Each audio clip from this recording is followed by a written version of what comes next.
നെഹ്റു കോളേജിൽ വിദ്യാർത്ഥികൾക്കെതിരായ മാനേജ്മെന്റ് ക്രൂരതകൾ തുടരുന്നു. ഇന്ന് വൈകുന്നേരം 5 മണിക്കകം ഹോസ്റ്റൽ ഒഴിയണമെന്ന് വിദ്യാർത്ഥിനികളോട് വാർഡന് നിർദ്ദേശം. അതേസമയം നെഹ്റു കോളേജിലെ വനിതാ ഹോസ്റ്റലിന് സമീപത്ത് നഗ്നത പ്രദർശിപ്പിക്കുന്ന ഷോമാന്റെ ചിത്രം പുറത്ത്.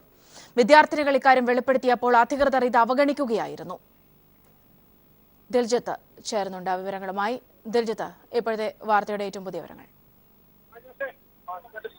ഹോസ്റ്റലിന് സമീപം നഗ്നത പ്രദർശിപ്പിക്കുന്നതായി വിദ്യാർത്ഥികൾ നേരത്തെ തന്നെ പരാതി ഉന്നയിച്ചിരുന്നെങ്കിലും ഇത്തരത്തിൽ ഇതിനെതിരെ നടപടിയെടുക്കാൻ ഹോസ്റ്റൽ അധികൃതരോ കോളേജ് അധികൃതരോ തയ്യാറായിരുന്നില്ല.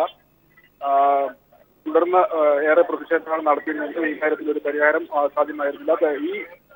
ഇതിനെതിരെ കഴിഞ്ഞ ദിവസങ്ങളിൽ നടന്ന പ്രതിഷേധങ്ങളുടെ ഭാഗമായി വിദ്യാർത്ഥിനികൾ ഇത്തരത്തിൽ ദൃശ്യങ്ങൾ സഹിതം തെളിവ് ചേർത്തുകൊണ്ടുവന്നപ്പോഴാണ്